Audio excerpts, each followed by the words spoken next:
Hello there, everybody, and welcome to Things We Said Today, our virtual roundtable in which we discuss all matter of Beatles discussion, whether it's their history or what's happening today or what's going to be happening in the future. And I think we're going to be touching on those last two quite a bit in this show. I'm Al Sussman from Beatle Fan Magazine, and I'm here with my three co-hosts. First of all, freshly back from Boston after having seen Paul McCartney at Fenway Park, the host of the syndicated Beatles radio show Every Little Thing, Ken Michaels. Hey, Ken. Hi, Al, and my head is still in the clouds at this moment. I'll bet. And also relatively freshly back. Well, I think you are freshly back from Las Vegas after having seen the Love 10th anniversary show and all the attendant hoopla. Is the contributor to Billboard magazine and also to AXS.com and various other publications, and that's Steve Marinucci. Hey, Steve. Hey, Al. Hello, everyone. And last but certainly not least, our resident musicologist, also just back from Vegas, after having seen the Love anniversary, and that's a longtime contributor to Beatle Fan Magazine and the New York Times and the Wall Street Journal and various other publications, and that's Alan Kozin. Hey, Alan. Hello, Al. How you doing? And hello, everyone out there. Gee, they all sound so tired. Long trip. And it was 109 degrees out there. What was both of you thinking? Wait till you hear the stories. It's something. Well, we should start with the Love anniversary show, and there's a lot to go into. There's the pre-show, the red carpet, the show itself, the after party. So, Steve, why don't you start? Okay. Well, I mean, I don't know how much of this personal stuff you want to hear, but we drove, and it was an interesting trip because it takes like normally 10 hours to get there, and our air conditioning decided to give us some problems as we were coming into Vegas, and but we got there, and so we got there Wednesday night, and it was hot, and it never got below 100 all the time we were there. But it's a dry heat, or is it? It doesn't matter. It was hot. It was hot. I mean, and fortunately, the Mirage Hotel, which is a gorgeous place, and I recommend it highly, is air conditioned and beautiful inside, but the moment you stepped outside, it was like walking into an oven. So anyway, they started setting up in the morning on Thursday, and people started lining up in the afternoon. Actually, there were people out there, hanging around, watching what was going on, and we saw several people that we've known from other Beatle events. But they started coming in the afternoon, and it started picking up around 5 o'clock. The place, I thought the room was going to be packed to the gills, and it really didn't seem to be. And of course, being in the middle of a gambling casino, that did not stop. I couldn't see from where I was standing. I was standing at the end of the red carpet, at the very, very end of the red carpet. I was like the last one.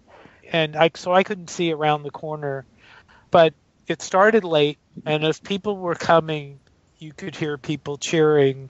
Of course, the big cheers were for Paul and Ringo and Yoko. Olivia was on the advance list, and she did interviews with the LA Times, but she did not show up that night. And Danny, of course, was not there at all. But I was told by the publicist, and I asked this a couple of times because people kept saying, well, Olivia was there. Well, no, she was not. She was not there for the show. Right. And Alan, you didn't see her, right?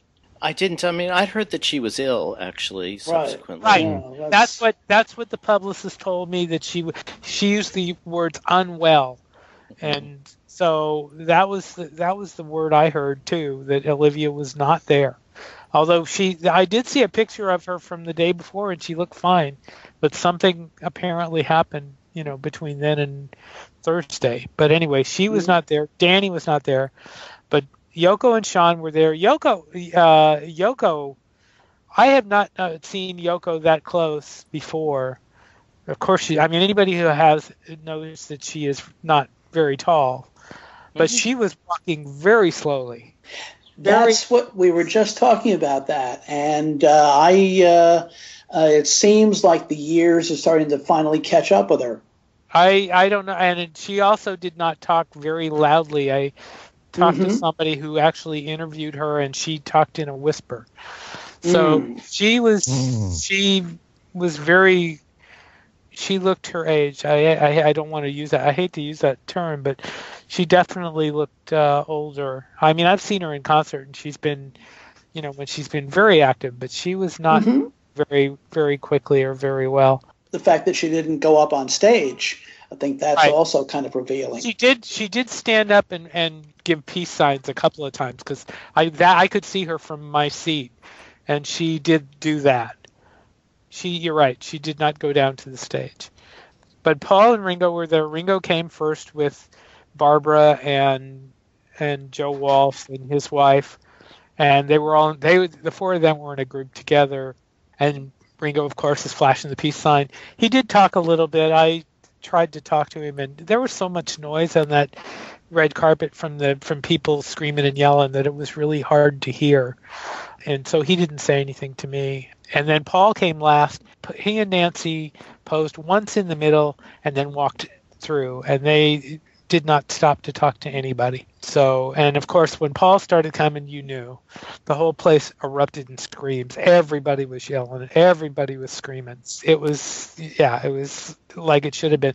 I was surprised that in a small, that was not a big area, that they were able to do that without any problems. But they managed to do it. It worked. It was fine. I should tell you who else was there. I have the list. Giles was there, and Giles came through and posed and walked rather quickly.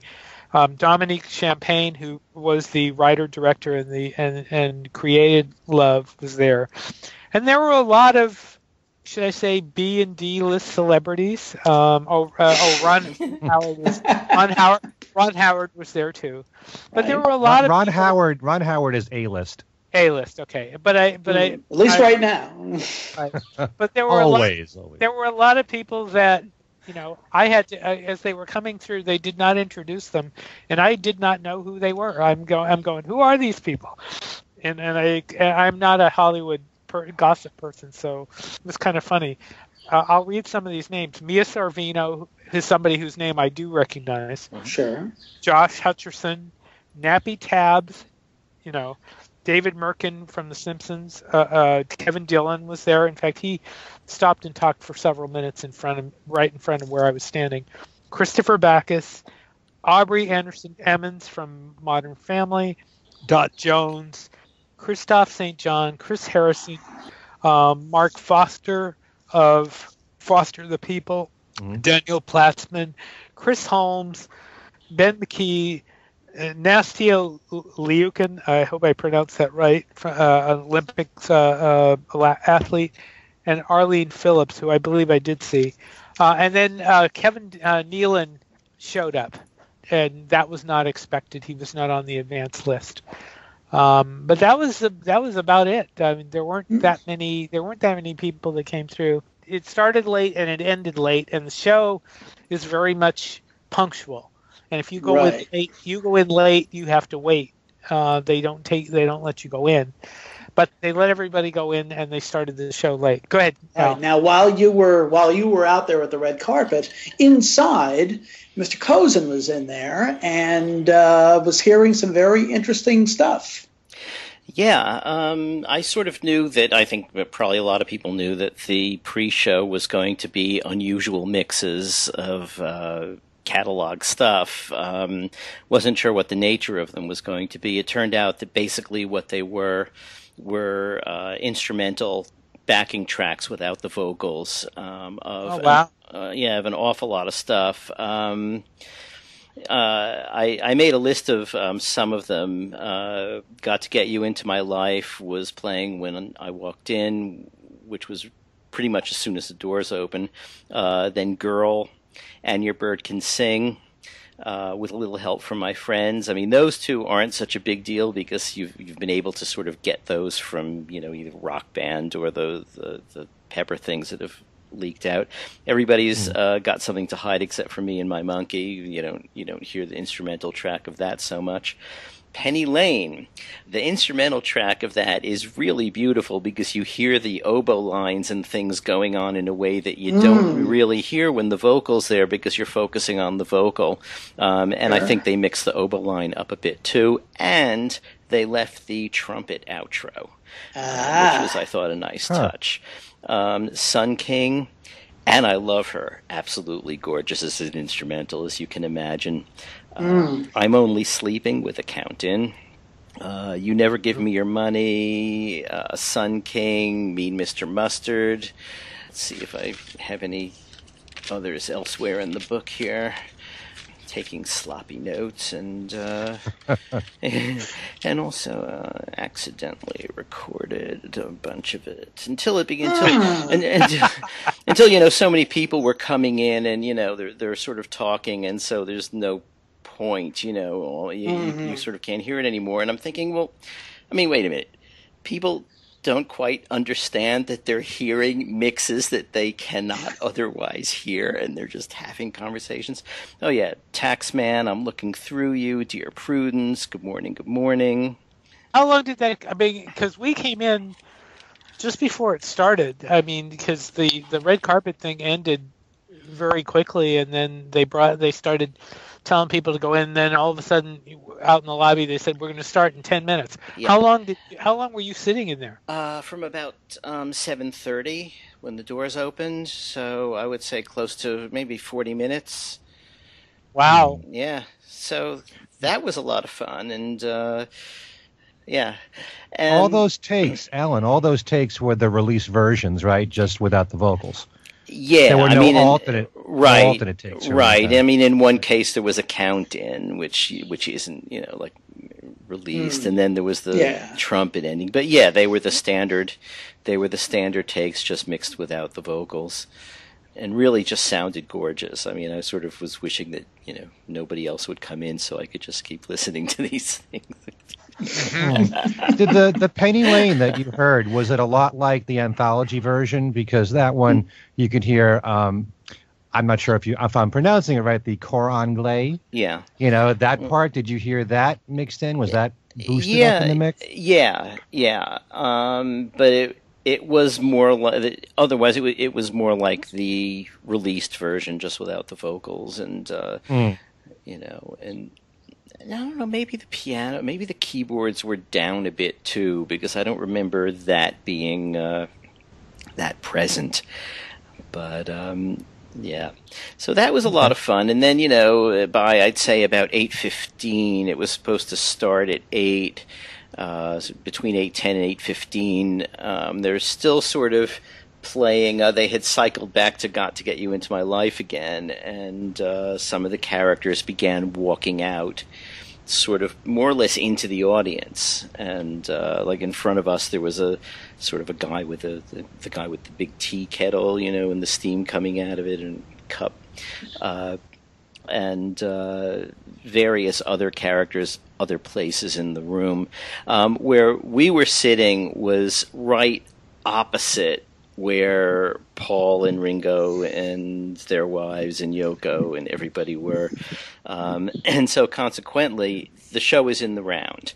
And so behind us, there was a video screen that was showing exactly the same stuff as what was directly in front of us. So everybody sees the same thing, basically. It's just that when at the end, when Paul and Ringo and Giles and I guess Dominic Champagne got up to speak at the end, they were across the stage, so we were sort of looking at their back. There is, however, a number of YouTube clips out there showing them from the front, so I was able to catch up on what that looked like. I posted some of that on my Facebook page. So I did get to see the closing comments from Paul and Ringo and Giles too. Right. That was that was really cool. I mean, that was worth the whole trip just to hear that. And I wrote actually this morning or last night that audio should be tacked on to the end of the show and be there every time, because I think that would be perfect. You don't need to see them to enjoy that. Yeah. Because Paul and Ringo were just having a blast. Yeah. And I would love to hear that ending every time. Ringo, Paul going. He joked with him about Octopus's Garden, something about we heard that a lot in the show. I mean that was, I thought that was great. That was just perfect. Yeah. And Ringo was funny too, because he said something like, "And I thought I looked good," in the show. Yeah. Right. Well, Giles was in some ways the most serious, because he started off by mentioning his father, and the show was dedicated to George Martin, the announcer at the beginning. There's one of the characters who recurs throughout the show.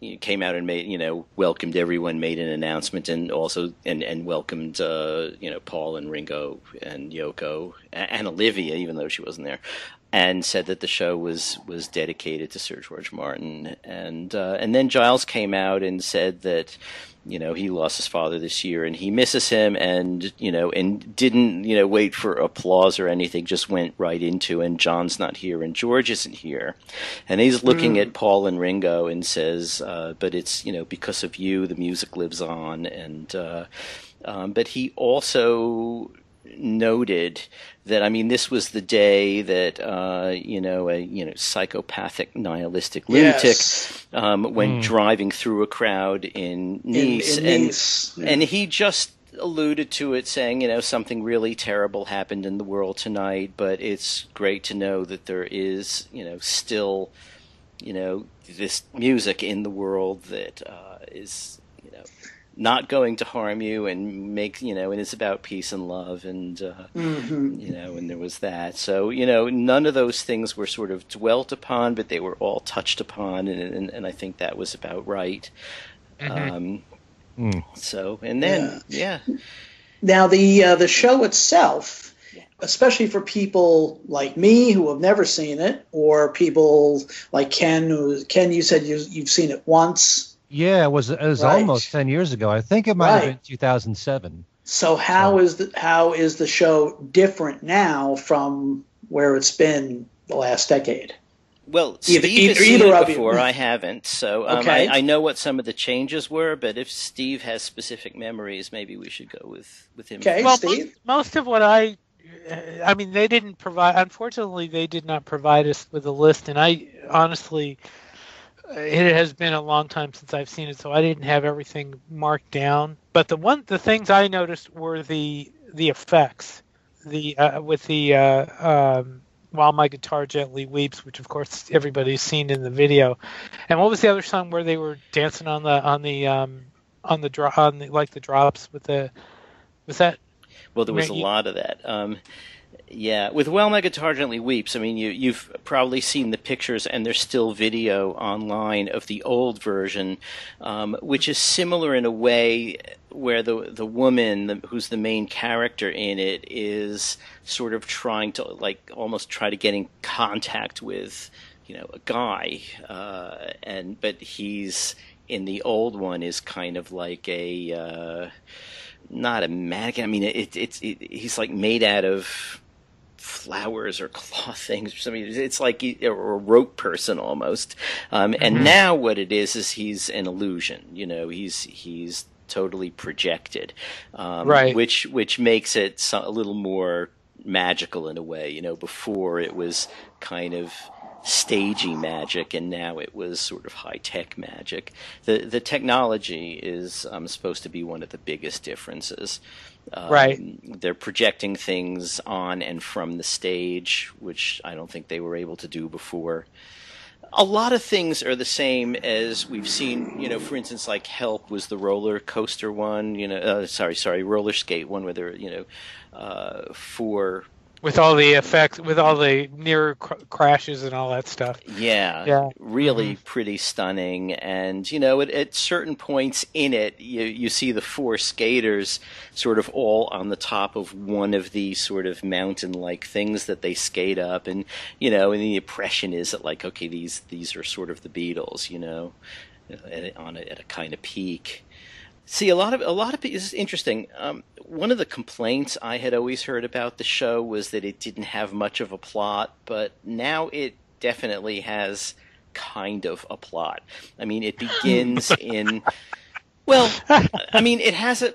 You're right. Here's what it is. It has a sort of a wraparound plot in a way, which is the story kind of the Beatles, but with a lot of fantasy and a lot of commentary worked into it. So in the beginning, when we hear Because and Get Back, it's really, kind of Liverpool in the war days and just after the war days and kind of, bombed a bit. And then it goes into Twist and Shout, which they have substituted for I'm the Walrus. I'm the Walrus is out, and Twist and Shout is in. And the version of Twist and Shout is not much different than the LP, I didn't think. Did you notice anything about it, Steve?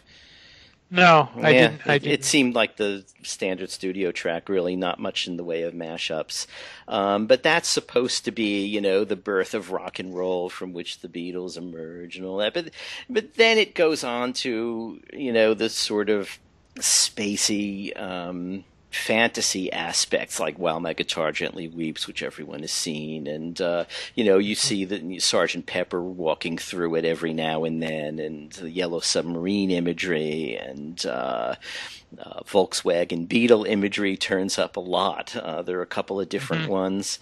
There is a sort of political section with Revolution and Back in the USSR. In Revolution, actually with both of them, but the mood changes, is where the dancers or acrobats are on trampolines, and there's a big Volkswagen bus, and they're jumping from the trampolines onto the top of the bus and then back down, and then there are nets behind them, which they're sort of jumping backwards onto and sort of grabbing onto. I mean, one thing that really impressed me, I never was that interested, to tell you the truth, in sort of acrobatic acts, but the sheer amount of skill, that you would have to have developed to even get into this show, even to pass the audition, has to be really remarkable.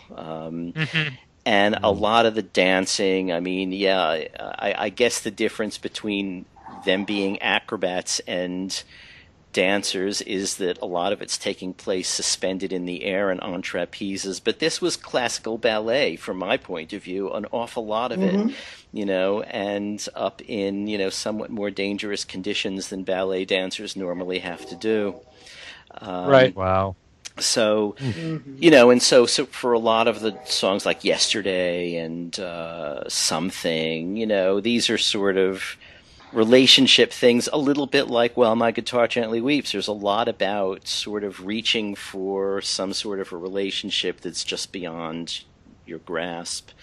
But then there's also, back again to the biographical stuff. I mean, at the end of A Day in the Life, they make a connection, even though it's at the end of the song, not in the relevant verse, but the song begins with a car crash, right? So it ends on that, last big sustained chord. You see a small boy sort of, standing there looking forlorn. And you had seen him earlier in the song sort of, bouncing on a bed with his mother, who, clearly is Julia and John. And it's clearly, John sort of after Julia's death, and then it goes into Hey Jude. So it was kind of interesting because Hey Jude is supposed to be a song Paul wrote to Julia, sort of to calm down Julia, Right. But here it's being shown as, for John.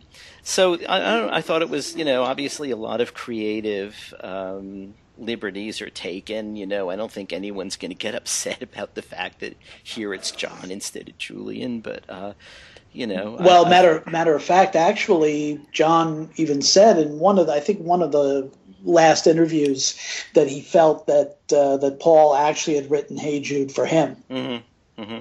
Yeah. so it's more artistic liberty, I guess. Yeah. So I mean.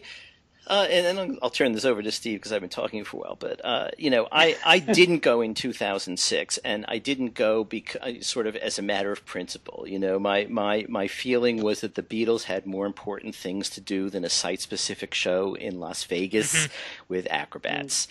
They had not yet released the remasters. They hadn't and still haven't released the Let It Be. Special edition that's supposed to have been sitting on the shelves, and Shay, and all kinds of stuff, and I felt, I'm just not going to go.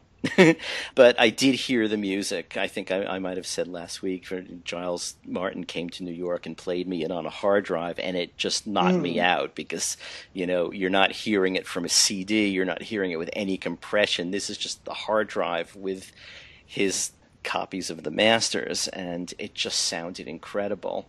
So I thought, okay, well, fine, I'm into the music of this. I'm still not that interested in the acrobats. But when it got to be the 10th anniversary and they said, well, would you come out and see it? I thought, well, actually, this show has been running for longer than the Beatles' actual performing and recording career at this point. Right. That's right. Yeah. And it should be. I should see it, and I have an opportunity, so I'm going to go, and I'm really glad I did because I really enjoyed it. I'm sure you enjoyed the speakers in the seats. They were not that evident. Really? I have to agree with that because this was my second time. And the one thing that I noticed the first time that seemed a little disappointing to me was everybody had said, well, you have this atmospheric type, enveloping you. I sat there and I'm going, maybe I'm getting too old. Maybe my hearing is going or something, but I didn't see it either. I mean, it's very loud. And in fact, at one point, it's actually distorted in there. But I thought the same thing, Alan. I didn't get there's no question that the sound is all over the place. The LA Times used the said something about the Beatles being all around you, and I think that's a great description of what basically that is. It puts you kind of in the middle of the whole thing. But yeah, actually, go ahead. That was my experience when I saw it, many years ago. Is that I just felt that with the audio on the sides of my seat, and a lot of it's very fascinating to listen to, and I'm trying to watch what's right there in front of me on stage. There's too much to absorb all at the same time. I found it to be, it's very, I don't want to say distracting, because it was all fascinating, but it was a lot to take in. I don't think that you can get the full appreciation of the show with just one seeing it one time. I agree. There's stuff happening all over the stage, and it's. I'd have to say that I appreciated it more the second time. How so? Because it just seemed to, the whole thing seemed to make sense a little bit better. Maybe it's the second version that makes sense because, I saw the first version, but it just seemed the whole concept seemed to make a little more sense. And you're also sitting there waiting for the. I don't have my notes here, but you're also sitting there waiting for the the outtakes and stuff and the variations and so that's fun too. But yeah, I agree that I mean it is a good show, and we're actually talking about going back again, although not just yet. But I mean, because especially that horrible drive, but. We definitely want to go back there and stay in the Mirage and see it again because I mean it is just a good show. It's fun, but yeah, I mean I enjoyed it. I did, So Steve, what did you make of the there was the long scene. Actually, it went over 2 songs with crosses. In one point, a Ku Klux Klan guy and crosses burning. Yeah. Do you know? I met Bruce Spicer in the Beatles shop which, by the way, if you do go to the Mirage, you have to visit, and you'll probably end up spending a lot of your money there. But the Beatles souvenir shop is just amazing. It's incredible. But anyway, yeah. But anyway, Bruce and I were talking, and I said, "What did you think of that?" And he said, "Well, yeah, that's kind of what it was, And that put me off a little bit. I was kind of like, really? Are they really doing that? But there obviously is not, and I'm sure a lot of people will take that, or some people will take that literally, being the way things are. Obviously, there's a difference there. Bruce thought it was pretty much about what they endured, in the '60s, well, like sure. with this thing and the John statement. But yeah, Paula said that my wife Paula said that she thought she had heard in the soundtrack a quote of John, the bigger than Jesus thing. I didn't hear it, and I didn't either. I listened to a recording that I accidentally made. I didn't hear it on there either, but.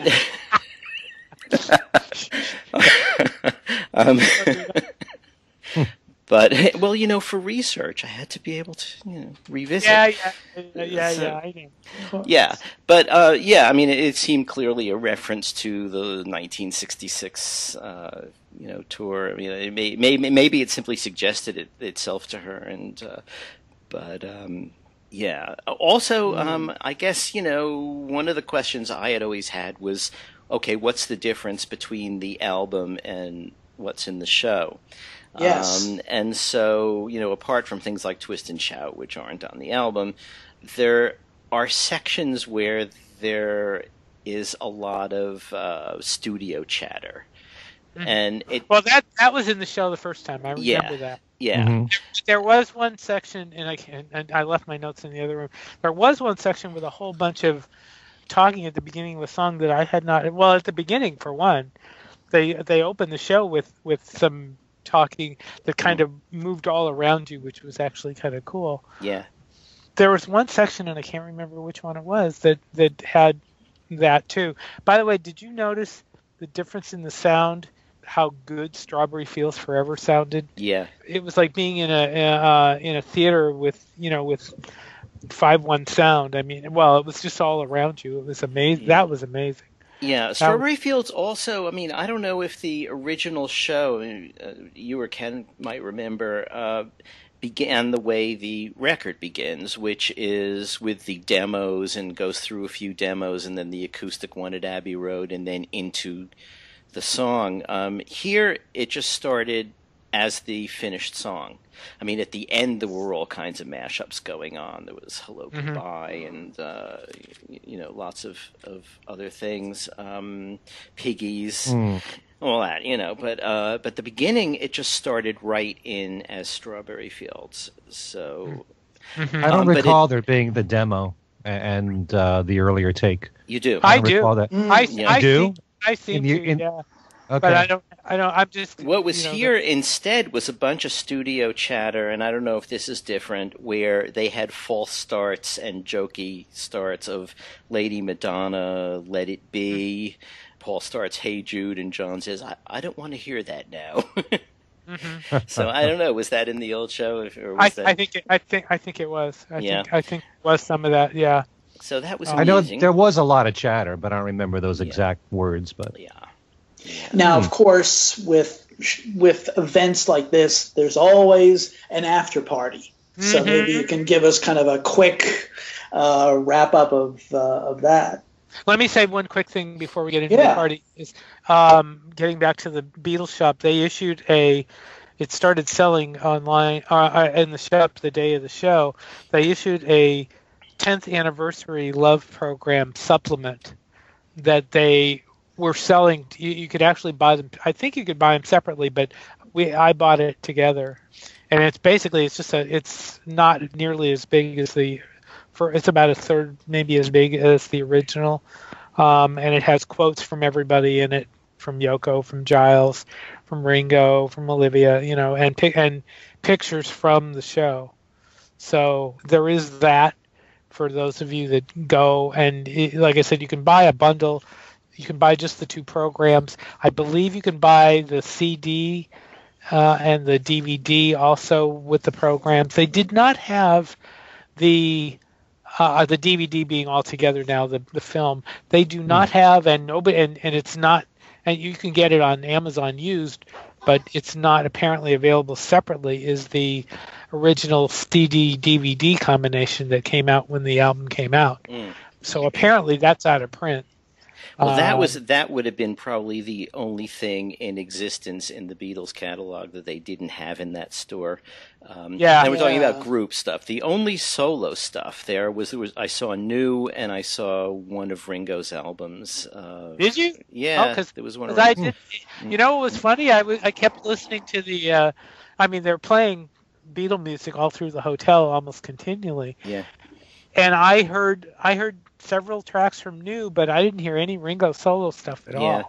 Yeah, they had one album each from them there, but otherwise it was all group stuff. But they had every group thing in every configuration, except, well, not cassette and 8-track, but but for instance, the big mono vinyl box was there, the big stereo vinyl box was there, the individual CDs, the individual vinyls, plus, pretty much any kind of Beatles trinket you could imagine, cups and key holders and key rings and T-shirts. T-shirts, millions of T-shirts, towels. Beach towels.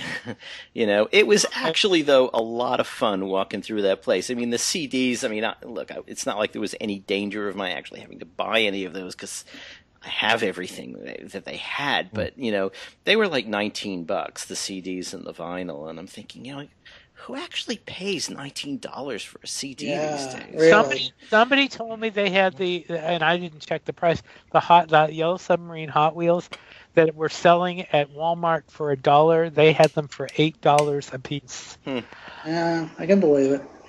So, I'm sure there are a lot of casual fans that go to see Love. Yeah. And they probably have money to burn. They're in Las Vegas, and $19 is not a big deal. Yeah, probably. So not. it's right there. You can get swept up in the moment of being in that shop, just getting all this stuff. I mean, I can see that. But for instance, if you didn't get swept up in the moment and you get home and you hear that there's this bundle of the old and new program and things like that, can those be obtained by mail or online? Yeah. Or yes, you have to call them. There's I printed when I wrote it up last night on my blog. I put the phone number. They don't have an online link. Yeah. Did you, Alan? You were going to call them, right? Did you call them for the program and order it? I haven't yet, but I'm going to do that tomorrow. I have the number here. It is 702-792-7729. Or for those of you could write to Beatles.shop@cirquedusoleil.com. Oh, you picked up. Oh, I didn't see the link. I thought you could only call them. Okay. Well, yeah, that's just for an email. I mean, there's no website or anything. That would be handy. Right. But, that is. And I actually looked online because obviously the Beatles or Bravado has online links, but I didn't find a lot of that stuff. I went looking for the coffee cups that you bought, and I didn't find those from Bravado. So apparently, you can only get those from the store. Oh yeah, I went to Bravado. I was looking for I bought the souvenir program and assumed it was the current souvenir program, and didn't see the 10th anniversary one. So my program book is the old show, and so obviously now I need the 10th anniversary one. Right. And went online, and nobody has it. And it's not in Cirque du Soleil's own website store or anything like that. So I'm going to have to call them and get those. But Yeah, the store was fun, I gotta say. I mean, a lot of it is, a lot of people may be thinking, oh, trinkets, really, who needs it? But it was a lot of fun. It was fun to see. Mm-hmm. It was a great atmosphere, playing Beatles music. It's, And the party afterwards was kind of fun. Yeah, like you, we only stayed there an hour. I should mention that they had 2 Beatles-related drinks: Orange Submarine and Strawberry Fields. Oh. The Strawberry Fields had vodka, and the Orange Submarine had rum, and that was the one I had. And it did not seem very strong. Yeah, I had the Strawberry Fields, so we've tasted them both between us. I'm a wimp, and believe me, if it was anywhere near strong, I would have walked out of there half drunk, and I did not. I had 2 of them and a glass of wine, and I was fine. So, wow. Did you find the same thing, that it wasn't very strong? Yeah, it wasn't very strong, but I mean, it was tasty. Yeah, I like the Orange Submarine. I thought it was great. But otherwise, as a party, I mean, it's like we didn't really see. I didn't, in any case, see any of the principals or Giles or any of those people. I mean, they were off sort of in their own section of the party. There were people hanging. There were people hanging around where they exited out, where the entrance to that area. And somebody showed me a picture that she had taken of Giles and Sean. So, but yeah, there were people that bugged them as they came out. But sure. other than that, no, they did not walk around. At least not while we were there, because we didn't stay very long either.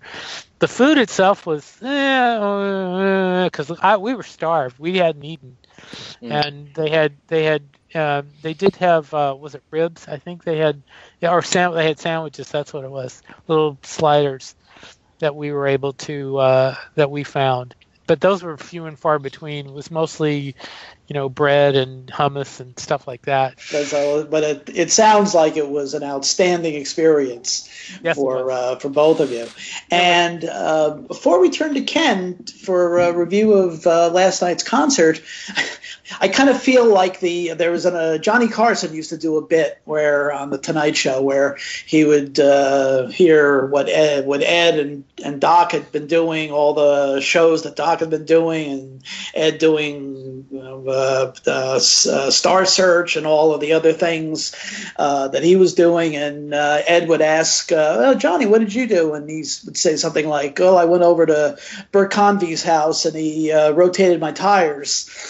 So, but while I didn't have either of the experiences you guys had this weekend, I did have on Saturday a very nice time, very nice lunch with, Allan will appreciate this, with Brad Hunt, who's a longtime contributor to Beatle Fan, probably our principal book reviewer, and his bride Shannon, and had a very, very nice time. And Brad says that he listens to the show, so I just wanted to sort of give him a shout out and say how much appreciated having lunch over the weekend. Yeah. So, yeah. Thanks. It was a good weekend for that. It was a good weekend for that because Steve and I have never met personally. So now we have in Las Vegas. And Chuck Gunderson was out there too, and so many people, it's sure. Was great. Before we get to Ken's review of the McCartney show, there's a little bit of intrigue. Steve and I believe also Allan heard something at the after party, and it's kind of been reverberating the last couple of days. So it's as we're recording this, nothing is absolutely definite. But Steve, both of us have heard that there's going to be a companion release to the movie, which shouldn't surprise anybody. Mm-hmm. The Ron Howard movie. The Ron Howard movie. What we're hearing is that Hollywood Bowl is coming in some form. So there's no details yet because it has not been announced. We don't know how much of the bowl, how many bowl shows will be released, whether all the 3 shows that were bootleg will be released So we don't know. Nothing's been released yet. But I think we've both heard that there's going to be an announcement this week, possibly Right. right around the same time the show finally goes online. Yes, so, exactly. Right.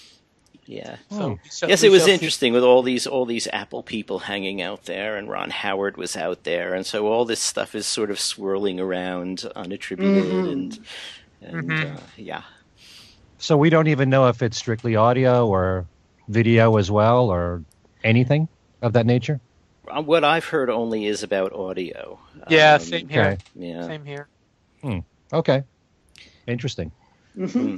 We shall see. Well, probably, as Allan said, probably by the time this show first drops on Wednesday, we probably will know for sure. But then who knows? These things change at the drop of a hat. Right. Who knows? So last night, Mr. Michaels saw Paul McCartney at Fenway Park in Boston, where I saw Paul in 2009, and it's Fenway Park for a stadium. Fenway Park is a great venue for a concert. Absolutely. Do you agree, You're Ken? not kidding. You're not kidding. And I will say this. I've been to many a McCartney show. I must have seen, I've never done a count. I'm figuring probably 25 times I've seen Paul in concert. Nowhere near in the range of Rick Glover. No. But I've never seen a crowd more pumped up at a Paul McCartney show as the one that I saw last night. And apart from the fact that it is Paul McCartney, I love going to Fenway Park or to any really historic baseball stadium. I love the look of it, and so much of it looks like it hasn't been touched for many years, and I just love the feel of that. But this was, and I'm really surprised that I'm saying this was one of the best concerts I've ever seen him give. Really? And after all the talk here on this show and elsewhere about his voice, I think his voice was the best I've heard him in several years. Granted, it's not what it was in '76 when I saw him in Wings Over America. And I remember the '93 tour thinking his voice was perfect when I saw him. But it's the best I've heard him in years, definitely. And the only thing that I've found really frustrating, and this happens quite a lot when I see Paul, is that I'm there for the whole experience. It's not just to watch the performance, but obviously I care about the man's voice a lot. I treasure that voice. Right. I think it's one of the greatest voices ever in music. And I'm trying to focus on that, and there are so many songs there, in particular the Beatles songs, where the crowd is singing along and loud. Right. To the point where I can barely hear Paul. And there are also times, and I should have said this years ago, because Steve and I, we've done this show now for, I guess it's like 4 years, and that, the first few years it was just you and me. But one of the problems that I have in seeing Paul in concert is that the mix of the show is such that it's almost equal. What the guitars and the drums are equal with Paul's voice, to the point where Paul has to fight to be heard. Yeah. And I think sometimes that's what puts a strain on his voice.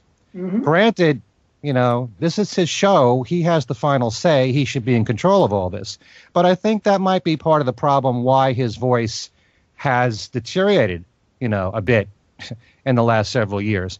Certainly there are those moments. Maybe I'm amazed. As much as I love the song, I wish that he'd drop it, because he really can't sing that song like he used to, anything close to it anymore. There are certain songs like I've Got a Feeling where he's struggling to hit the higher notes.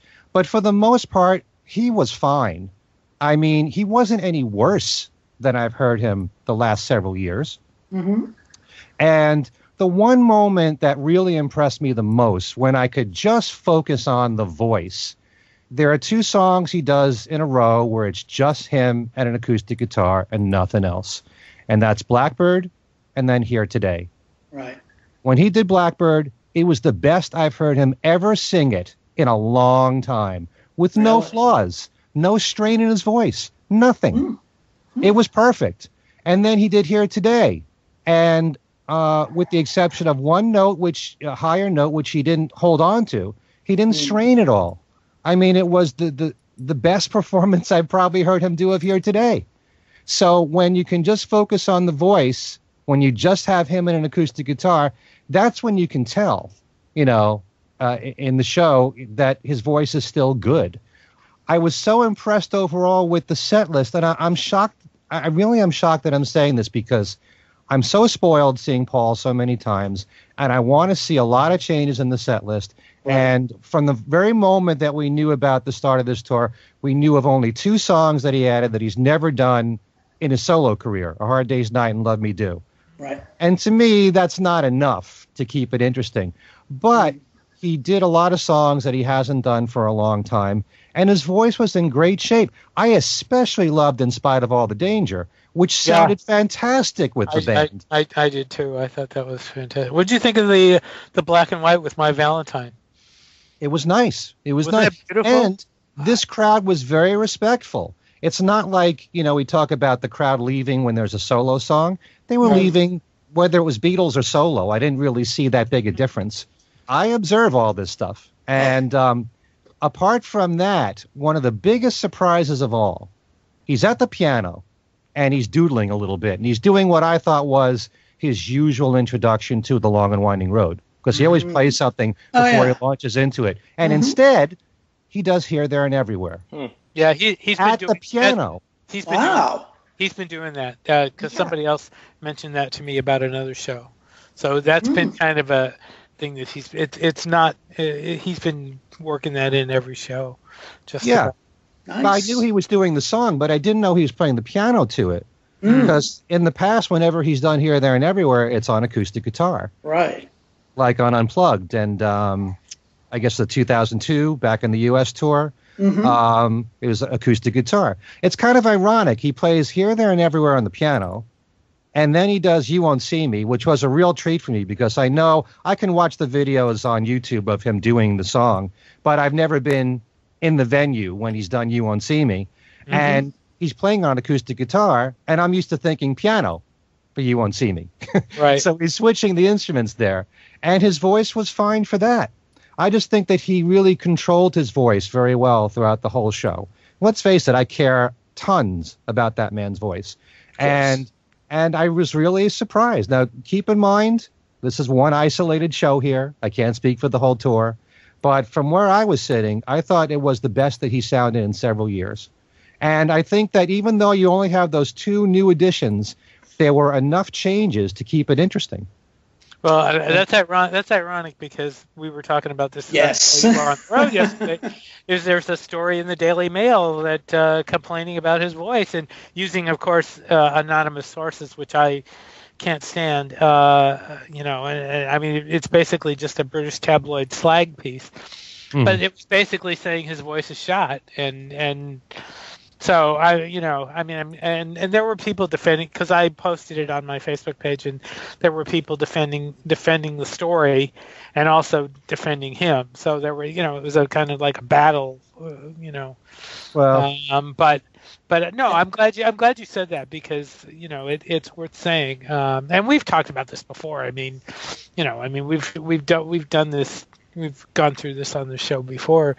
It's important to bring up, and I don't mind repeating this. I think if you really want to judge Paul's voice, don't do it when he goes on television and does one song live, like he did on Saturday Night Live, or a few songs. You've got to see a full show from start to finish, and then you can judge. Because from what many times when I've seen him live, and even going back to, say, the 89-90 tour, his voice is rough in the very beginning, and then as the show progresses, it gets stronger. I don't know why that is. It's that way with certain singers, I've noticed. Yeah. So you need to see a full show in order to really judge what his voice is like. And like I said, I'm not misleading people into thinking that it's like Wings Over America here. But for 74 years old, he sounds damn good to me. And the other thing that I wanted to bring up is that, and I should have said this weeks ago when we were talking about Paul's voice, is that, yes, I'm very concerned about the overall performance, but that's not the only reason why you go to see Paul McCartney. I mean, it's the whole experience, and it's the fact that you've shared so much history with this man. And all I have to do is think back to a few shows that we did a few shows ago. We were talking about Wings Over America, and you were talking, Al, about Paul playing Yesterday, and you were in tears. Yep. You know, Absolutely. you're dealing with a man that has affected our lives in so many ways. And you get emotional over one song, which at that point, you know, we're talking 1976, is 11 years old. Or you've had 12 years with that man from 1964 to 1976. Imagine people who have had another 40 years with that man in their lives. It's a very emotional thing. And when you also see visuals on the screen where you've got John Lennon there and you've got George Harrison there, and, you know, these people are no longer around, and it gets to you. You realize that these people are so much a part of your lives. And now George Martin. And, of course, Linda McCartney. How can you not be emotional? Yes, I was going to say Linda McCartney. Yeah. How can you not?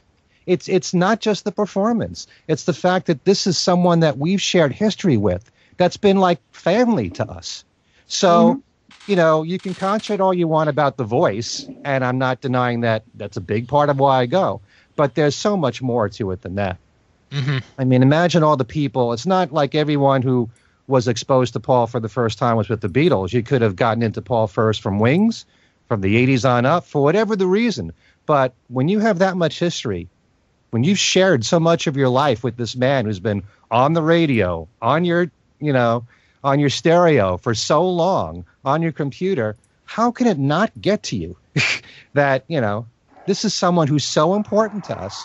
So, and just to see the appreciation that I saw in that audience. Oh, another thing, you know, he made the point to say that he did In Spite of All the Danger, a song before the Beatles. And then he also said, and now I'm going to do a song that's from 1 year ago, which happened to be his last top 10 hit, called 4 or 5 Seconds. Right. And he did the entire song, as opposed to recently when he would just do a little bit on acoustic guitar and then go right into We Can Work It Out. And the whole crowd was singing 4 or 5 Seconds. Really? The crowd was really into it. That's surprising. There's so many people around me that stood up throughout the whole concert. Really? And I've never been through that before. I've heard it been said that Boston is a big Beatles city. Yes, it is. And I've been to the other Fenway shows. He did 2 in 2009, like the one that you saw, Al. And he did one in 2013, I think, and I was at all of those. This was the most excited crowd I'd ever seen. And to also see all ages there. I saw little kids with their parents. I saw teenagers. I saw teenagers bopping to 1985 and singing along with it, you know, and this is music. You know, when you reach a point where it doesn't matter when the music came out, when this music affects people of all ages, whether they're little kids or in their 70s, it doesn't matter. That's what's really important. You know, whether it's the Beatles, whether it's Wings, whether it's something current, the fact that these people are so into it and it's affecting all ages, that really is what impresses me apart from the performance. To see that, you know, we're not just dealing with demographics and this artist only appeals to that age group. You go to a Paul McCartney show, you go to that show I went to last night at Fenway Park, you'll see little kids all the way through people in their 60s and 70s. It's not just the first generation fans. And that really moves me when I see that. When I see a range of T-shirts people are wearing, from Beatles shirts to, I saw a Paul at the Apollo shirt. You know, I love seeing all that stuff. So, you know, it's an extraordinary experience.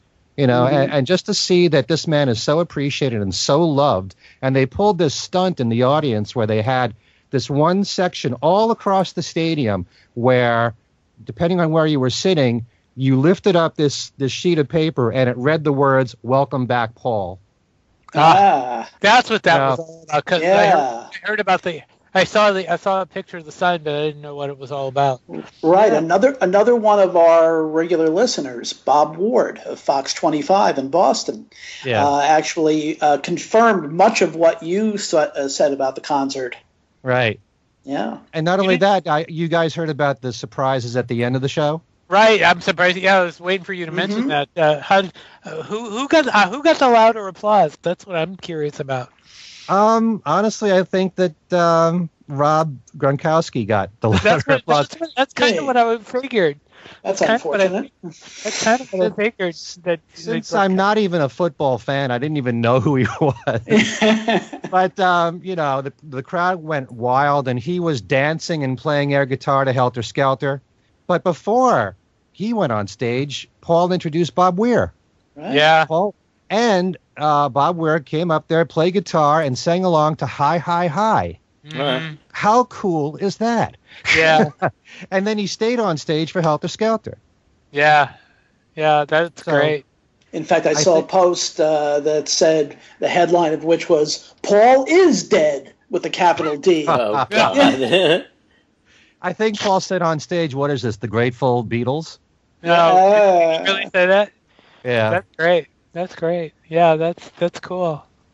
But I love when it's happening a bit more often the last few years when he invites people on stage like Diana Krall, or what was it, Chris Novoselic from Nirvana. Those are special moments. Not to mention when he invites fans on stage and they propose marriage or whatever, or he signs tattoos and things like that. I saw a post from somebody on Facebook that was sure she was going on stage last night, but they didn't invite anybody on stage because of Weir and Gronkowski. Gronk. Yeah. And Gronk. And I actually think that was a surprise for Paul, because before he introduced Bob Weir, he was pulled to the side, and some guy spoke to him, and you knew this wasn't part of the show. Mm-hmm. So then he said, "Well, we got a big surprise for you. This is someone I never performed with live, but Bob Weir is here. Let's bring him on." Is that what he? Oh, okay. Yeah. Wow. Wow. Interesting. So, usually you think those things are all planned, but I think that one wasn't. And probably the same thing with Gronk. Maybe. No, that sounds like it was fun. Oh, it was an amazing night. Yeah. But I think the crowd was just as important as Paul was, because I just never saw a crowd so into a show from Paul as this one. Wow. Wow. And that's anywhere. Well, I mean, because you've said I think nothing you will said ever compare to Wings Over America for me. Well, in terms of the show itself and the performance overall, but I would say definitely in recent years, certainly the last 5 years, this is probably the best show I've ever seen. Wow, that is really saying something. Yeah. Can I change the subject for a quick second? Very quick, because we're over time. Okay.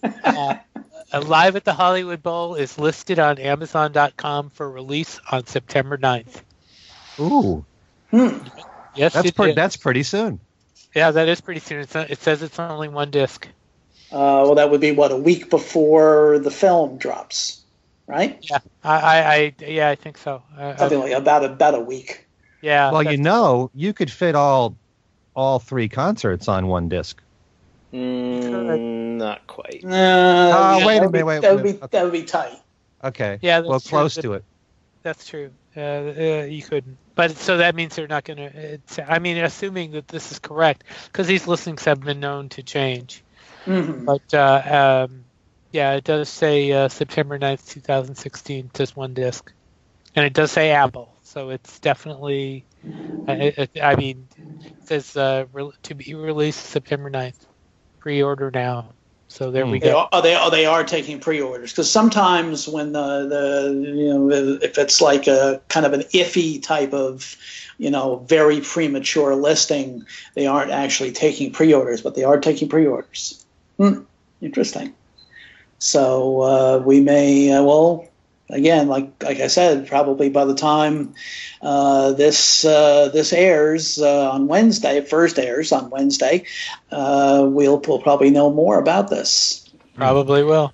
Yeah, probably. And so next week we can talk about the differences between Hollywood Bowl release and Pure McCartney. Right. Okay. Well, the one thing we haven't done for Pure McCartney is to come up with our own list of what we think should be on there. Hey, Steve, you just had a contest that you ran online where you asked your own fans to do that. Actually, I could pull some of those out and we could mention those, but. Well, I think it's more interesting what we would come up with. Well, I don't know if I want to go through that. Not really. We should, though. No. Yes. No. Or at least maybe a small playlist of songs that are not represented.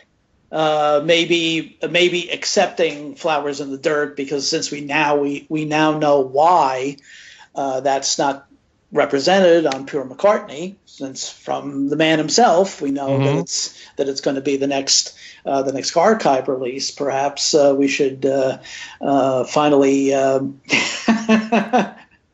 come up to the plate and give our nominations for songs that should have been on Pure McCartney and aren't. Anyhow, it is time for us to say goodnight. No, or good morning or good afternoon, depending on when you're hearing this.